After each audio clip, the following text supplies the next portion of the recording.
다 함께 사도신경 하시면서 주일 예배 시작하겠습니다. 나는 전능하신 아버지 하나님 천지의 창조주를 믿습니다. 나는 그의 유일하신 아들 우리 주 예수 그리스도를 믿습니다.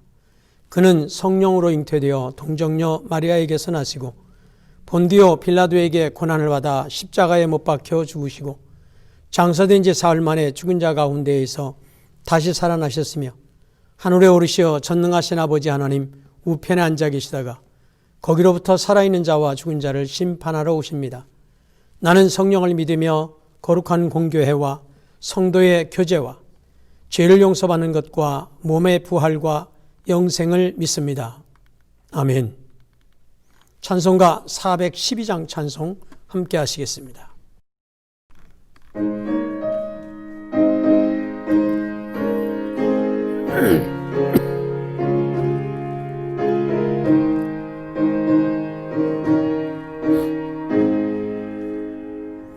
내 영혼의 기욱이 깊은 데서 맑은 가락이 울려나네.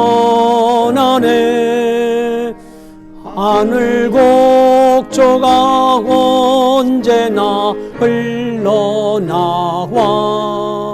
내 영혼을 고이 싸네.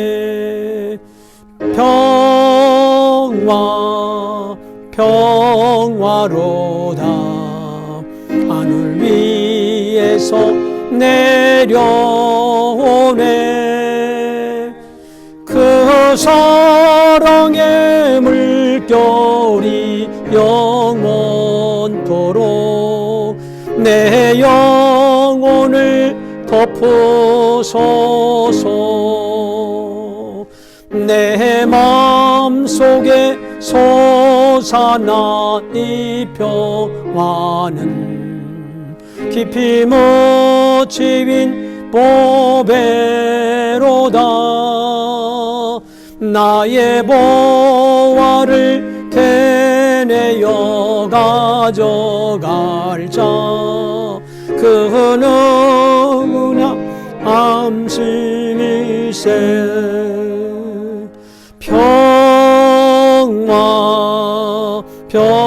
평화로다 하늘 위에서 내려오네. 그 사랑의 물결이 영원토록 내 영혼을 덮으소서. 내 영혼의 평화가 넘쳐남은 주의 큰 복을 받음이라. 내가 주야로 주님과 함께 있어 내 영혼이 편히 쉬네.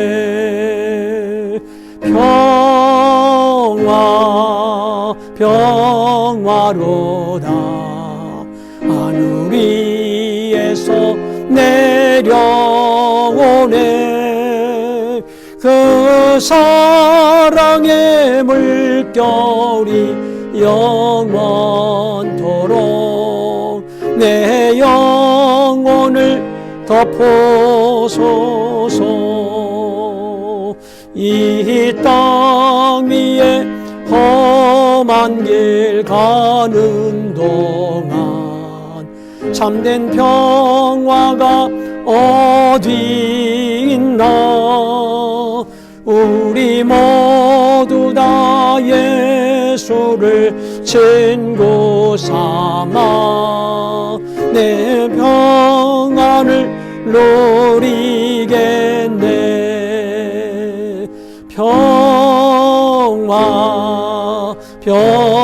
평화로다 하늘 위에서 내려오네. 그 사랑의 물결이 영원토록 내 영혼을 병지 주소. 기도하시겠습니다. 자비하신 하나님, 겸손히 주님 앞에 나와 신령과 진정으로 드리는 우리의 예배를 받아 주옵소서. 예배를 통하여 상하고 병든 심령은 위로와 치료함을 받게 하시고 하늘의 신령한 것으로 채움받게 하옵소서.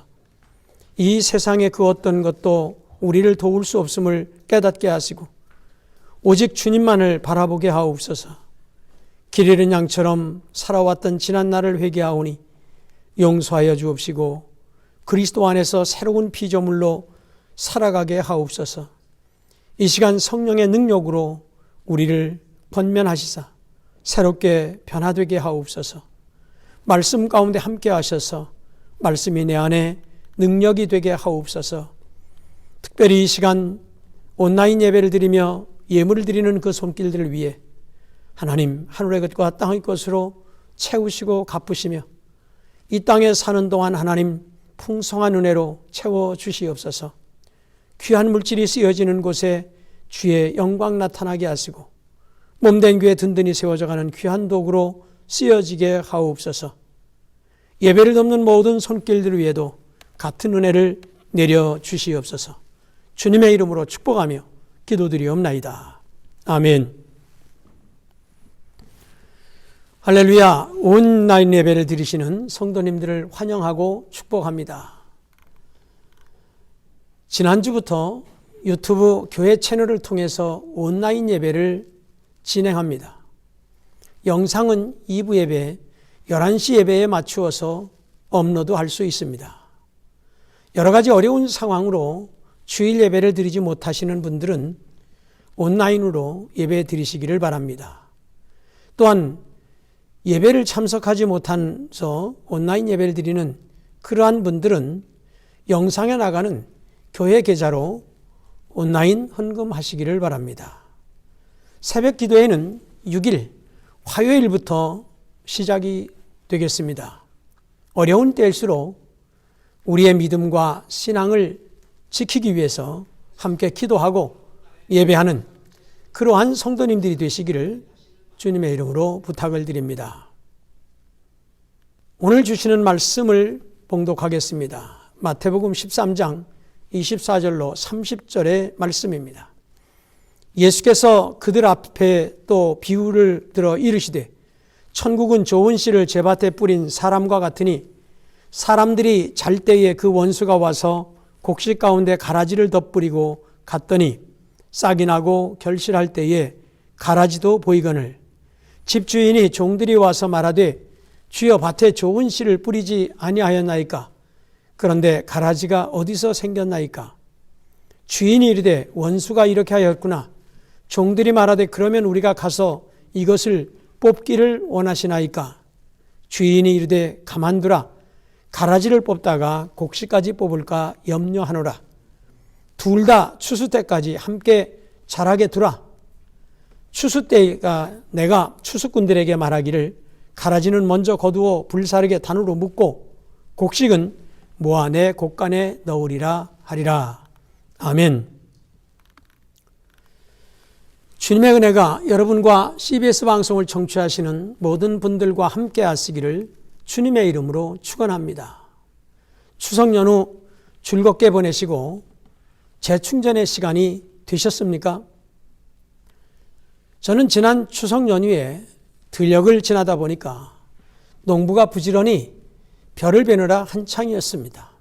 그런데 콤바인이 지나가는 순간마다 베어진 벼 이삭들이 콤바인 안으로 빨려 들어가면서 알곡은 마대자루 안으로 들어가고 벼집은 밖으로 떨어지고 쭉정이는 밖으로 날려버렸습니다.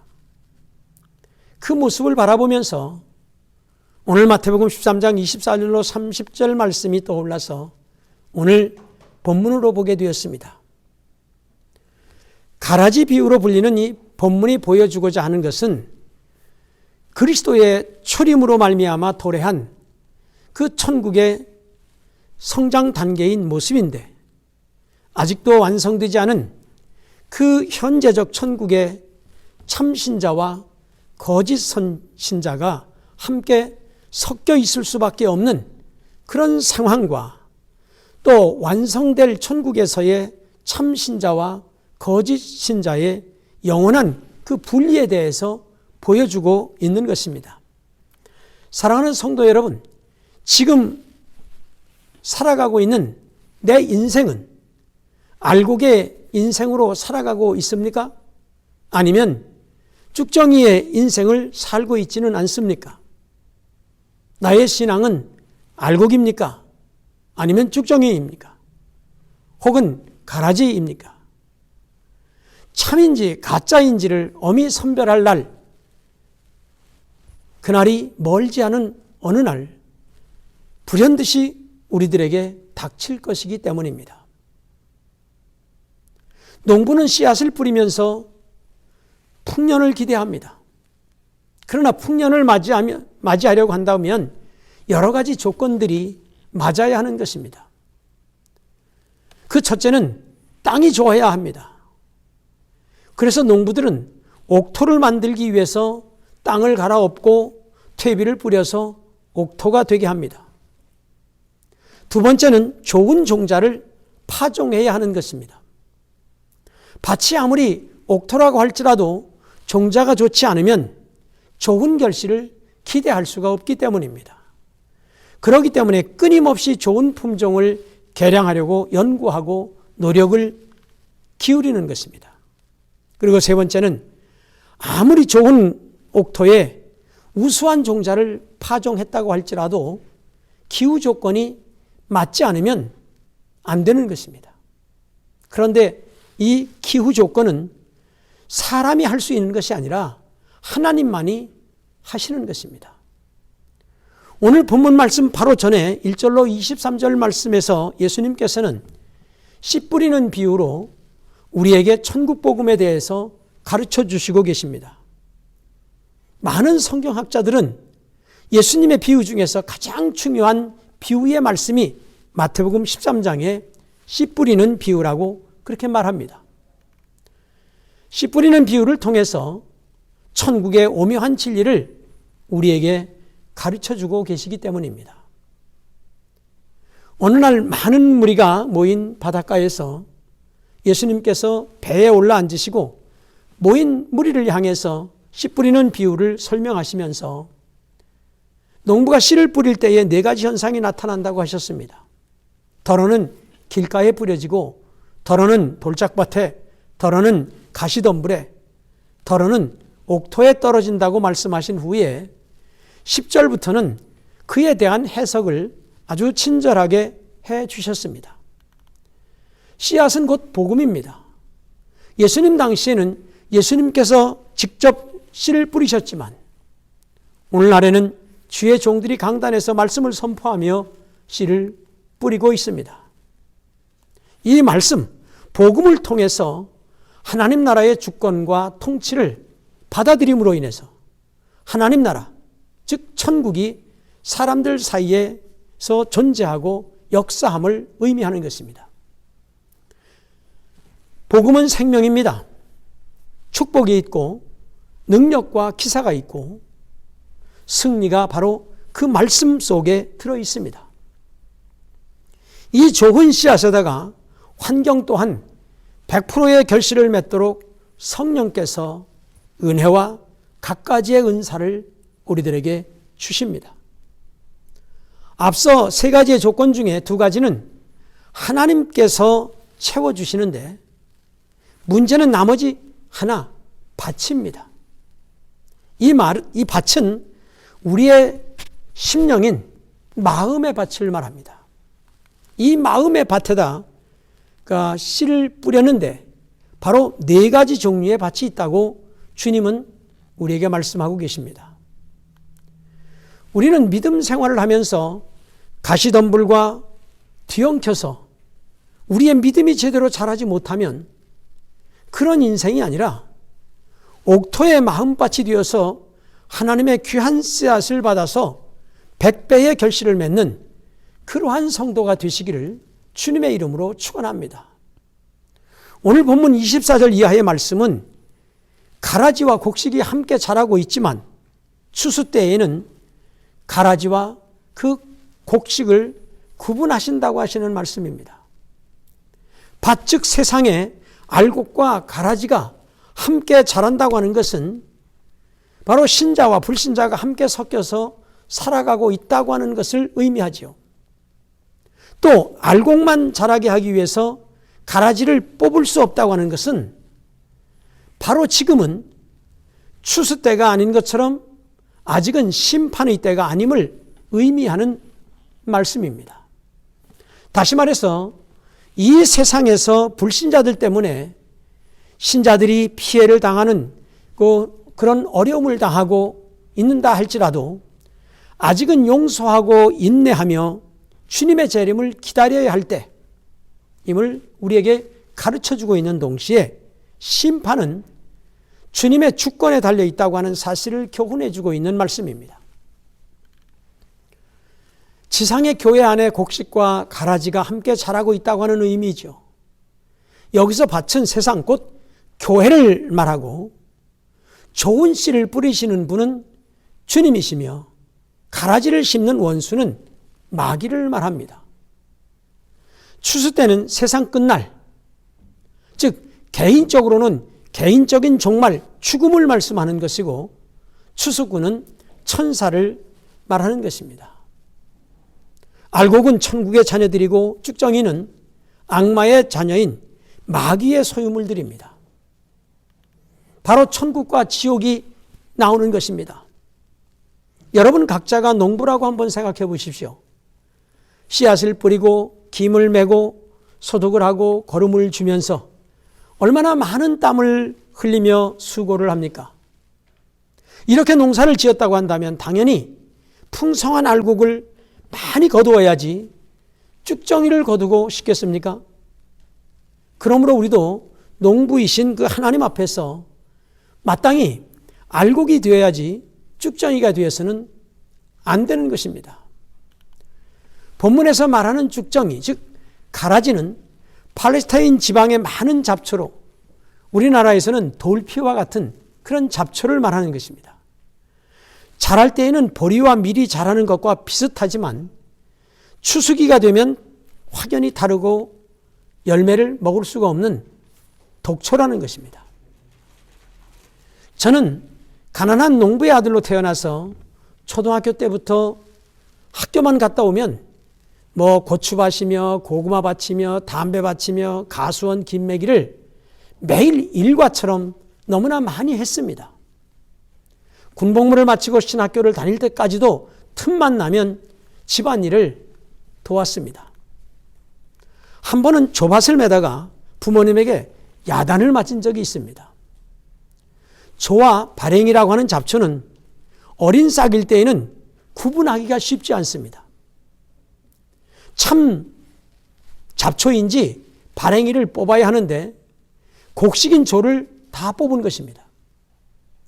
이와 같이 교회 안에도 마귀는 여러 가지 모양으로 가장해서 교회 안에 들어와서 신자들과 같이 활동하고 있습니다. 가라지라는 것은 위선자를 지적하는 말이기도 합니다. 가라지는 결실하기 전에는 그 정체를 알 수 없을 만큼 좋은 종자와 같은 그런 모양을 하고 있습니다. 오늘 교회에도 신자와 비슷한 가라지 신자들도 섞여 있다는 것입니다. 대표적인 것이 신천지들이죠. 선과 악도 비슷할 때가 있습니다. 그러나 그들의 결과를 보면 알게 됩니다. 열매를 보면 알게 되는 것이죠. 마태복음 12장 33절 말씀에 나무도 좋고 열매도 좋다든지 나무도 좋지 않고 열매도 좋지 않다 하든지 하라. 그 열매로 나무를 아느니라. 그렇게 말씀하고 있어요. 흔히 우리가 이단 사이비를 가라지에 비유하기도 하지요. 이는 달을 이자에 끝단자를 썼으니까 처음에는 비슷한 것 같지만 끝에 가보면 다른 길이요 다른 결과를 초래하고 맙니다. 교회에서 쭉정이와 영적인 가라지가 누구이겠습니까? 바로 구원받지 못한 신자를 말하는 것입니다. 왜 예수를 믿는 신자라고 하면서 구원받는 백성이 되지 못하는 그런 가라지가 되었을까요? 첫째는 거듭나지 못했으므로 성령의 도우심과 인도하심을 받을 수가 없기 때문입니다. 요한복음 3장 3절 말씀에 보면 예수께서 대답하여 이르시되 진실로 진실로 내게 이르노니 사람이 거듭나지 아니하면 하나님의 나라를 볼 수 없느니라, 그렇게 말씀하셨어요. 두 번째는 죄를 멀리하고 싶어하는 마음이 없기 때문에 쉽게 범죄하고 또 죄를 범하고도 회개하지도 않기 때문에 가라지가 되는 것입니다. 세 번째는 주님보다는 세상을 더 사랑하는 특성을 가지고 있기 때문에 세상 쪽으로 기울어져서 생활하기 때문입니다. 그리고 넷째는 외식과 간사함과 교만함이 생활의 주 동력이 되어 있기 때문에 진실함이나 겸손함이 없는 것입니다. 때로 진실하게 보인다 할지라도 그것 또한 하나님 중심적이 아니고 세상과 육체를 중심으로 하는 것입니다. 가라지의 특성은 이 밖에도 수없이 많이 있습니다. 결론적으로 가라지는 하나님보다 자신을 위하고 주님보다는 쾌락을 위하고 천국을 사모하기보다는 세상을 더 사랑하는 자들입니다. 더 나아가서 하나님을 대적하고 하나님의 일을 회방하는 자들입니다. 마태복음 13장 41절 말씀에 인자가 그 천사들을 보내리니 그들이 그 나라에서 모두 넘어지게 하는 것과 또 불법을 행하는 자들을 거두어낸다고 하셨습니다. 이와 같이 가라지는 근본이 악한 자인 마귀의 아들로 이들은 진실한 신자를 넘어지게 하는 것입니다. 믿음 좋은 신자를 유혹해서 범죄에 이르게 합니다. 또한 남을 비방하고 모략하는 일을 서슴지 않습니다. 이들은 또한 불법을 행한다고 했습니다. 하나님의 뜻에 역행하는 일을 꺼리낌 없이 자행하는 것입니다. 선한 열매는 없고 악한 열매만 가득하지요. 한마디로 성령의 열매가 없습니다. 이웃을 사랑함이나 구원의 기쁨은 찾아볼 수가 없는 것입니다. 신앙의 절개가 있어서 오래 참는 것도 아니고 온유한 마음이 있어서 슬퍼하는 자를 위로할 줄 아는 것도 아닙니다. 죄에 대하여 절제심이 있는 것도 아닙니다. 교회에 대하여 충성심이나 좋은 열매를 찾아보기 어렵습니다. 그들의 운명은 결국 42절 말씀대로 풀무불에 던져 넣으리니 그곳에서 슬피 울며 이를 갈게 되리라, 그렇게 말씀하고 있습니다. 이것이 가라지의 종말인 것입니다. 그러나 알곡신자는 누구나 자기 속에 예수의 생명을 갖습니다. 그리고 그 생명이 싹이 트고 자라나서 신앙의 열매와 생의 결실을 맺게 되는 거지요. 이러한 삶이 알곡신자의 진정한 참 모습인 것입니다. 쭉정이와 가라지가 이단자들과 거짓으로 믿는 자들이라고 한다면 알곡신자에게는 구원받을 만한 진실한 믿음이 있는 것입니다. 알곡신자는 예수님을 영혼의 구세주로 믿고 매일매일 하나님의 사랑 가운데에 성령의 인도하심과 보호하심을 받습니다.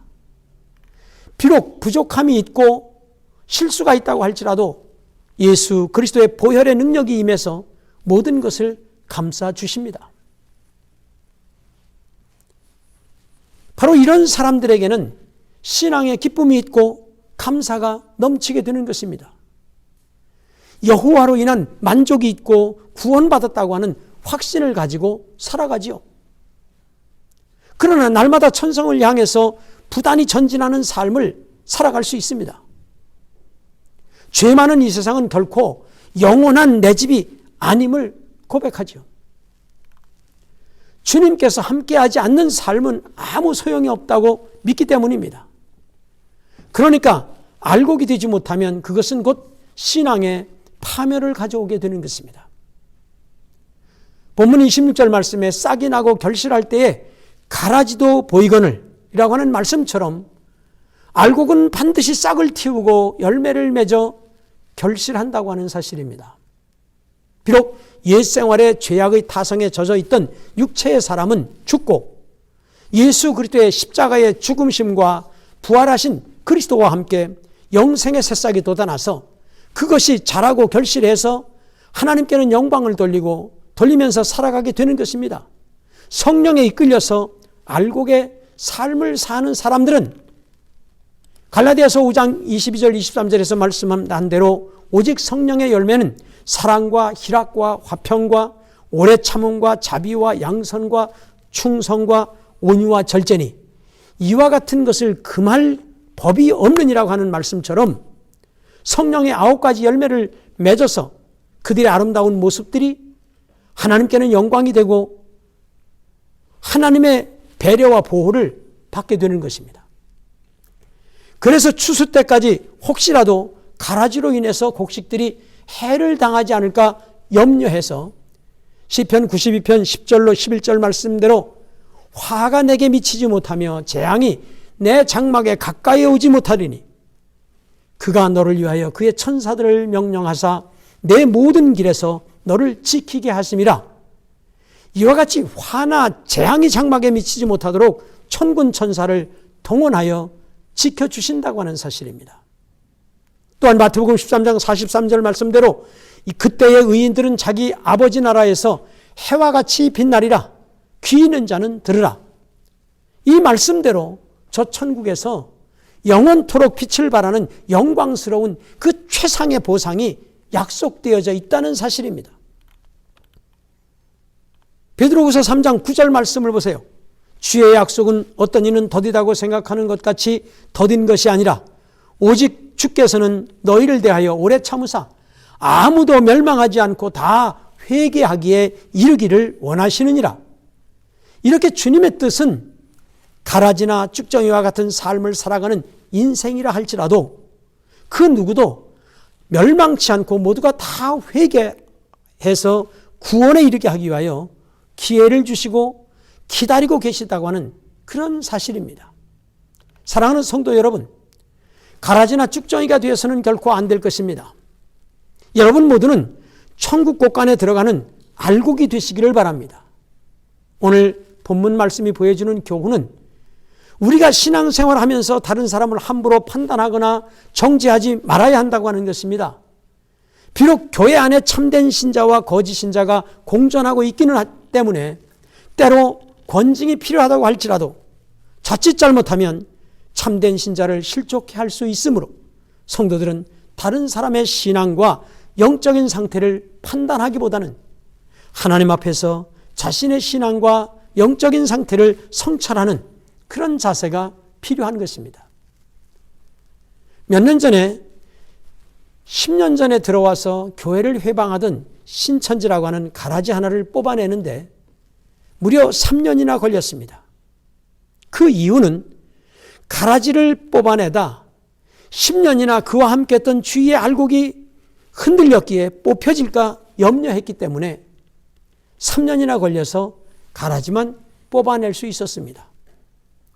로마서 2장 1절 말씀대로 그러므로 남을 판단하는 사람아 누구를 막론하고 내게 핑계하지 못할 것은 남을 판단하는 것은로 내가 너를 정죄함이니 판단하는 내가 같은 일을 행한다. 그렇게 말씀하고 있어요. 고린도전서 4장 5절 말씀에서도 그러므로 때가 이르기 전 주께서 오시기까지 아무것도 판단하지 말라. 그가 어두움에 감추인 것들을 드러내고 마음의 뜻을 나타내시리니 그때에 각 사람에게 하나님으로부터 칭찬이 있으리라는 그 말씀을 기억해야 할 것입니다. 그러므로 성도는 영적인 추수 곧 심판의 날을 대비하는 자들이 되어야 한다는 것입니다.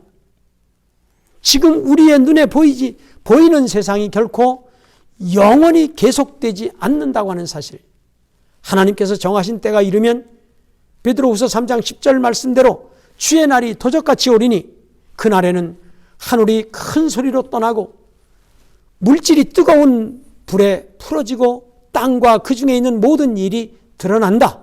그렇게 말씀하시면서 11절로 13절 말씀에서는 이 모든 것이 이렇게 풀어지리니 너희가 어떠한 사람이 되어야 마땅하냐? 거룩한 행실과 경건함으로 하나님의 날이 임하기를 바라보고 간절히 사모하라. 그날에 하늘이 불에 타서 풀어지고 물질이 뜨거운 물에 녹아지려니와 13절에 우리는 그의 약속대로 의가 있는 곳인 새하늘과 새 땅을 바라보는도다라고 말씀하고 있습니다. 그러므로 성도들은 새하늘과 새 땅을 소망하면서 복음 사역에 더욱 매진하며 헌신하는 자들이 되어야 한다는 말씀입니다. 이는 천국 복음이 온 세상에 전파된 이후에 예수님의 재림과 함께 천국이 완성될 것이기 때문입니다. 그날을 마태복음 24장 14절 말씀대로 이 천국 복음이 모든 민족에게 증언되기 위하여 온 세상에 전파되리니 그제야 끝이 오리라. 그렇게 말씀하고 있습니다. 그렇기 때문에 성도는 거룩한 행실과 경건함으로 하나님의 날이 임하기를 바라보고 간절히 사모하면서 죄악된 세상 가운데 살아가지만 세상을 변화시키는 삶을 살아가는 그런 성도가 되시기를 주님의 이름으로 축원합니다. 기도하시겠습니다. 여러분 믿음으로 아픈 부분에 손을 얹으십시오. 자비하신 주님, 이 시간 우리의 손이 아닌 주님의 능력의 손, 그 고치는 손, 피 묻은 손길이 우리의 상하고 깨어지고 고장난 부분들 만져주심으로 깨끗하게 고쳐질 줄로 믿습니다. 완전하게 치유될 줄로 믿습니다. 온전하게 회복될 줄로 믿습니다. 나사렛 예수 그리스도의 이름으로 명하노니 깨끗하게 고쳐질지어다. 완전하게 치유될지어다. 온전하게 회복될지어다. 악한 사탄 마귀는 떠날지어다. 자비하신 주님, 인간의 이성과 지혜로는 깨달을 수 없는 천국의 진리를 보다 분명하게 드러낼 수 있도록 비유를 통해서 말씀해 주신 주님, 십자가의 복음과 그 말씀의 능력이 없는 것이 아니라 우리의 마음이 온통 세상의 영으로 가득 차 있어서 좋은 옥토가 되지 못하고 돌밭과 가시밭이 되어서 열매를 거두지 못함을 고백하오니 은혜를 베풀어 주시옵소서. 특별히 환난과 어려움을 당하는 성도들을 지켜주시고 병마로 고통당하는 형제자매들을 치유의 손길로 회복시켜 주시옵소서. 이제는 우리 주 예수 그리스도의 은혜와 아버지 하나님의 무한하신 사랑과 성령의 교통하심이 예배를 마치고 돌아가는 모든 믿음의 권속들 위해 이제로부터 영원토록 함께 하시기를 간절히 축원하옵나이다. 아멘.